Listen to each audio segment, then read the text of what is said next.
Now, This Week in Texoma.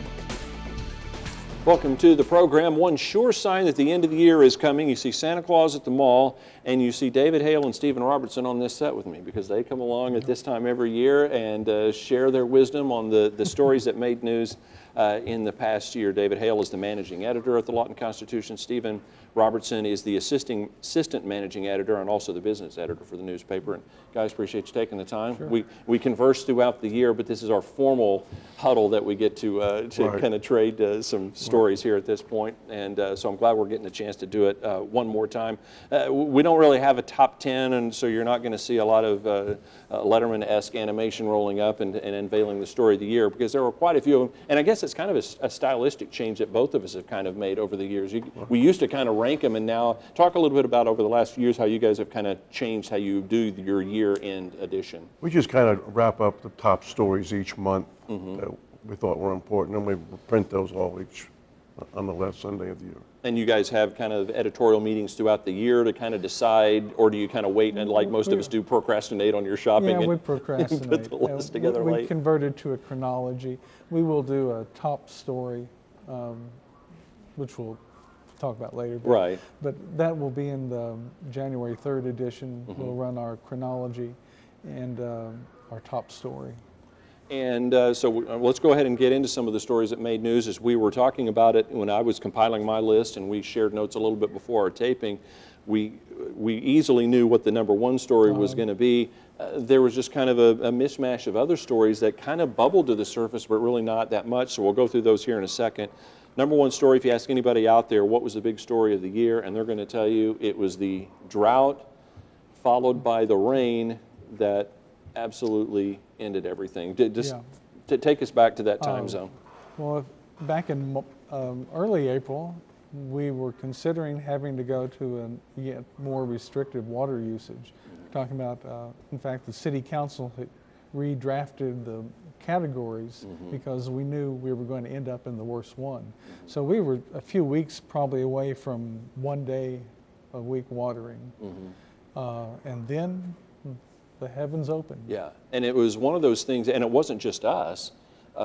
Several towns around. Altus's reservoir was down to record lows. I mean, it was... Altus and Duncan and Frederick were both in worse shape because we did have rainfall at Watonka and Ellsworth. Right. And you've been here a long time. This drought, it was epic. Oh, I yes, mean, absolutely. I mean, you can't remember anything that even comes close to I comparing. remember Lake Altus being low when it lived over there, but not like this. And it was so widespread. Like I said, it went from the east to the west. And of course, our friends down in Wichita Falls had it even worse than we did. Right. They went to a policy where they were in reuse water. Right.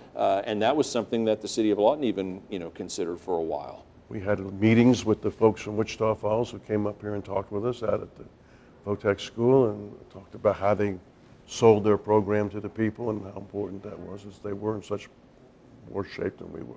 It was a terrifying event, and we were putting everything together to talk about how people were going to deal with the drought, and we were talking about how are we going to get out of this. Even if it rains a little bit, these lakes are so low that it's just, this isn't something that we can get a quick fix. And we were constantly, our weather crew would come on if we did have a little bit of rain. They would say, okay, well, we got an inch of rain today, but this isn't a drought buster, so don't go out there and think that you don't have to worry about watering your lawns again. And then all of a sudden, it came out of nowhere. Yeah, it seemed like no one expected it. Maybe just a few days out, they realized, we got a lot of rain. But no, I don't think anybody believed it until the creek started going over their banks that this was actually it. Right. And take me back to that night. I remember when it really started to rain, Councilman Keith Jackson gave us a call and said, we may have a problem because it's getting to the top of the floodgates. We're going to have to let it go. That's right. Out there in Garden Village, you had trucks out there hauling the people out. Right. And it was quite a deal. And nobody expected it at all. Right, and I think it's happened, I've been here close to 30 years, this is the second time that it's happened where Cache Creek has gotten so high that it got out that it bisected the city. And if you were on that side, if you were on the east side of East Cache Creek, you couldn't get across. No. Nope. And that is a problem that's come up a couple of times, and I know the council has talked about it, and they did bring it up again after that fact. Do you guys have any sense of how that can be solved? They talked about trying to help Rogers Lane somehow either have an overpass or some elevation or something to put it in a spot where East Cache Creek can't impact the roads like that. If there's any place it can be done, it will be on Rogers Lane. If you look at the bridges on Lee and Gore, they're all down. But that's not the case on Rogers Lane. It's actually a higher elevation, so if it can be done, that's where it will be. And that bridge did not go under. They had a lot of road damage around the bridge, but that bridge would still have been passable if the road leading to it would have been okay.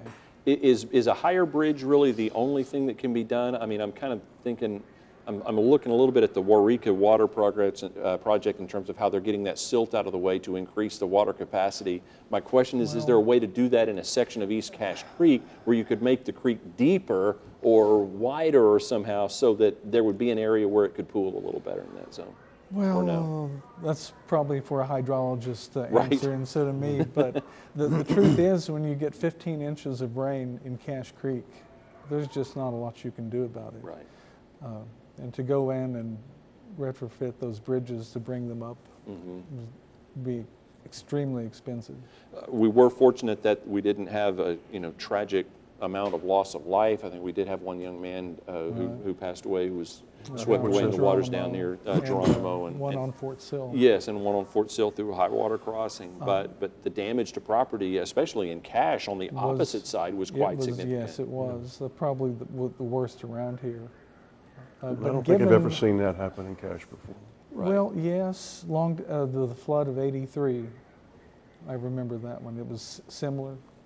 I was in Muskogee.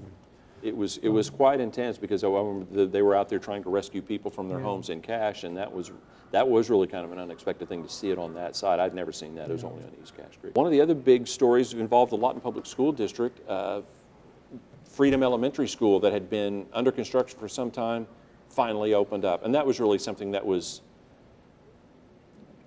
desperately needed. Desperately, that's right. That was a story in Time magazine about how bad it was, and Senator Inhofe got Mr. Westfall, who was the assistant in the Defense Department. He came down, and he was an educator. He had been at the New School for Social Research in New York City, and he saw the need. He wanted to do something for the children. And together they put together a package to build that beautiful new school. And they opened it up right at the end of last school year so they can get the kids in there. I've just seen the outside of it. I haven't been on the inside of it yet, but from everything I hear, one of our staff wife works at the school, and so they're just over the top with what it looks like on the inside. Yeah, it's unlike anything in Lawton. And I guess it was needed to kind of erase the stigma. Because if you have one of the worst schools in the country on a post, if you're going to go big, right, and get something that everybody can be proud of and try to model. I have 2 gyms, because when I first moved here in the '80s, we had dozens of small schools, and this is more the trend toward the larger schools. Right, and that kind of leads us into the second part of the equation for Lawton Public Schools this year. 4 schools announced to be closed down in the springtime.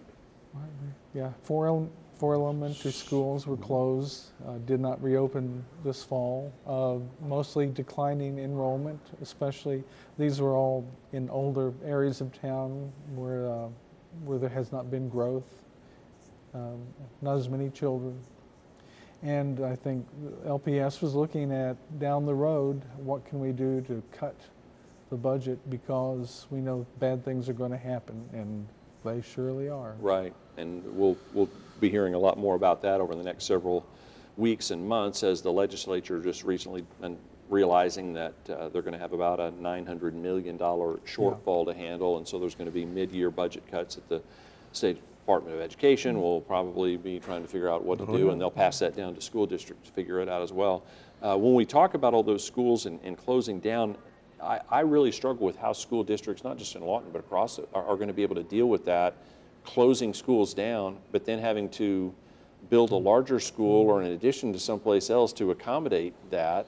Where is that money going to come from? You have to keep going back to the public and ask them to bump property tax up, right? That's right. But I guess the idea is to get rid of so many roofs to repair and heating bills and electric bills. Right. So they're looking at cutting their overhead and just having maybe 1,000 pupil schools. And another element in terms of that is Eisenhower Middle School. That Yes. popped up. Talk a little bit about the problems that they had and where the district is in terms of solving those. They built that school out on the hill out there, and the floors are changing shape and walls are cracking. And I know you've been out there, and we've had done stories about it and shown pictures. It's really bad, and they have yet to decide exactly what they're going to do and how they're going to do it. Right. The choices don't seem good no matter where they go. They're all expensive or emotional, whatever choice. Right. Yeah. If they decide to rebuild, that would be very expensive.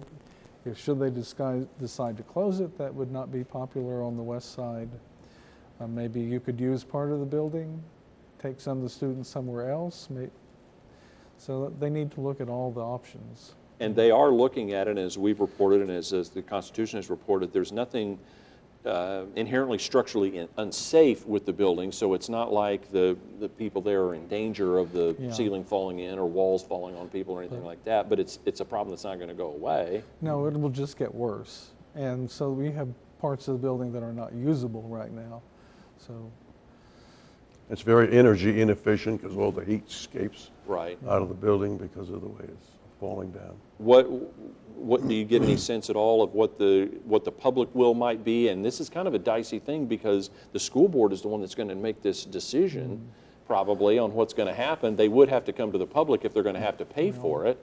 But do you think get they're any gonna sense of where they're going with this? Try to find all the consultants to give them an idea that they can think they can sell, and then go with have a new consultant hired, I understand, to gives them some options about how they might move students around, so that they'll probably wait for that report. And doesn't that seem like the most logical option at this point? And in terms of if you're trying to be practical, the least expensive, the least disruptive, and the quickest fix would be to draw the lines and redistribute the students, wouldn't it? But you don't really have room at the existing schools to accommodate all of Ike Middle.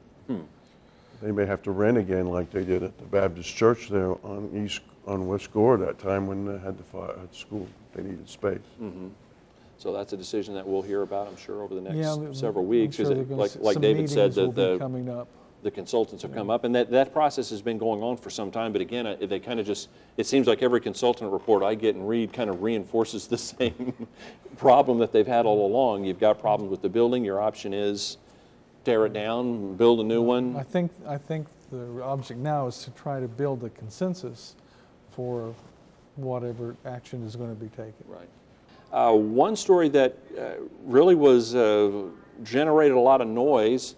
It wasn't BRAC, but it was similar to that. Report came out that a lot of institutions were being reviewed in terms of troop cuts and realignment and that kind of thing. Take us back to where that original thing came from, because we got this worst case scenario that really got trumpeted out there in a hurry that 30% or 40% or more of these troops are going to go away. Well, I think it was back in about 2011, they made a budget agreement. Now we're going to have to take half of the cuts from the military and half of the cuts from the other agencies of the government. And so the Army really got scared. They talked about all kinds of scenarios. They were saying, well, they're going to have total end strength of 425,000. It had been about 550,000 or so during the peak of the war in Afghanistan and in Iraq. So that was quite a drop, and so they were really concerned. And then some folks here got a hold of a computer program at the Technology Center, and they started working it through and figured out how many jobs that might be, civilian and troops. And so that was a big scare in the community, much like a BRAC would be. We had a meeting out at Fort Sill. I think it was in Snow Hall, Stephen, or McNair, Snow Hall. And they filled the place up, and I remember the retired colonels talking about how, boy, they was really impressed the man they sent from the Pentagon that we would bring out so many people in support of Fort Sill. And I mean, you're the business editor, so I mean, you did a lot of analysis and some of the context that they talked about. No one actually believed that the cuts were going to be as severe as the worst case, but that still leaves a lot of room. If you take 15-20% even of the active strength out of Fort Sill, and then you expect a similar number of civilians, you're talking about a real economic blow. Right. And like I say, it was a lot of hand-wringing going on at the time. Oh, yes, there was. And then finally we got the news the day of, or I think we all kind of heard the rumbles of it the night before about what was Yeah. going on, and we kind of Then- thought, well, maybe this isn't going to be as bad as we hoped. And then when the dust settled, well, we ended up with what, With like a dozen more? Yeah, Or it was a small game, which was remarkable, because some of the other places across the country did feel some pretty Yeah. big hits. So it wasn't one of those things where they were, playing worst case scenario and then it didn't really actually meet the hype. I mean, it really Yeah. met the hype in some places. I mean, some communities really got. I think we were one of three, weren't we, that gained actually it? got a it was gain a out of it. very, very Right. small number. One other thing that Fort Sill did this year was they changed their access security. You have to have a pass to get on. Talk a little bit Yeah. about that, because that's one of the things I think when people move here from other places. I know we lived in Midwest City. Tinker Air Force Base is there, and that's very strict. I mean, but ever since I've been here, I was amazed at how free flow the traffic Yeah. was on and off post. Talk a little bit about that and that change of culture. Yeah, well, I guess. it's actually been going on since 9/11. If you remember, right after that, you could count on getting your car stopped, Right. searched, put the mirror under, Right. make sure you weren't carrying a bomb. And then it got looser and it became pretty much show us your driver's license and we're good. But the defense-wide mandates finally caught up with us, and so access is restricted.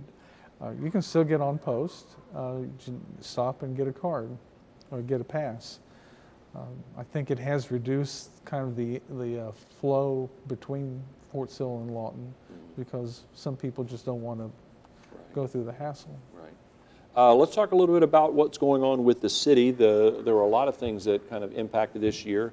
Brian Long being replaced as city manager was one of those, and that was a situation that dragged out for quite some time. It was an acrimonious parting, right? I think he went on a suspension, if I remember right, and then the council didn't know whether he wanted to come back or not, and finally he decided he didn't want to come back, and so they searched for a while, and Jerry Eiler was an excellent pick. They know him, he knows the people, he didn't have a big, long learning curve, and Right. really worked out good for the city. And then they've kind of re-established that whole lineup too. Now, I mean, before we had a city manager and an assistant city manager. Now we have two Now we've assistant got- city You managers. have a triumvirate. Bart Hadley is one of them, Jim Right. Russell's the other, and then, like you mentioned, Jerry Eiler's in charge of that. And one of the things that after that happened too, is going along at the same time, was the investigation with the animal shelter. That had gotten a lot of attention, and the mayor had put a committee together involving people, the public. And I guess anytime you're talking about animals, you're going to get a pretty good group of people out there that are going to raise up and say we need to do something. And they did, I guess, expose some things that needed to be tightened up out at the shelter to some degree, and then they've been able to fix that, it Yeah, appears. they have to their credit, have spent a lot of effort. And of course, the voters helped with that. They built them a new building, which is so much better than what they had before. And so with that, they have committed to trying to adopt as many animals as they can, and they've been very successful. And they have been able to tap into some community support as well, because Yes, they that's have. also been part of the problem. I think nobody really diminishes the need. It was just some of those solutions were expensive or they're manpower driven, and then it's again back to that whole budget thing. You have a finite amount of money to spend as far as the city is concerned. Oh, yeah. And if the government can't step in and do it and solve that problem, then the public has to step forward. And it seems like there are some more volunteers that are showing there are up more to help volunteers and out. some more money. Yeah. And it's raised the profile of the adoption, the monthly Right. public adoption process, I Right. think, has raised the profile, and people realize I can go get an animal, Yeah. take it home. Two big elections that came up, a CIP election that, again, kind of going back to the drought, was inspired by the search for better water resources, and it was going to move some of the projects that were in the 2012 CIP, attach those, move them forward. The other one was a public safety tax to build a new police station and give more money to salaries. I was frankly stunned that both passed, just because it's felt like they were dipping into the well a little bit too often, and I got a sense of people were not really clear, maybe on the water one, and they were a little worried about that. What was your sense of that? I didn't think that they wouldn't pass. I thought they were just scared about the water. They just really wanted to have some other alternative source, and so that's I think was the impetus to get it passed. You had to go look for well water because they've always talked about Lawton's built on top of this big aquifer, and so they wanted to see if it could be done. What was your sense of it going in, Steve? I thought they might have a little trouble because at that point all the lakes were full. There was still mud everywhere. Right. So, but I guess that the 4 years of drought made a big enough impression. Right. And some of the stuff that I was hearing too was that as opposed to other CIPs, it was very detailed in terms of how you were going to spend that money. And it felt like the amount of money that was set aside for the search for additional water sources was whatever it was, 40 million or something like that. But it seemed to be very ambiguous in terms of how that money could or would be spent. Am I wrong, or did I just not read the details enough to know how it was going to be divvied Well, up?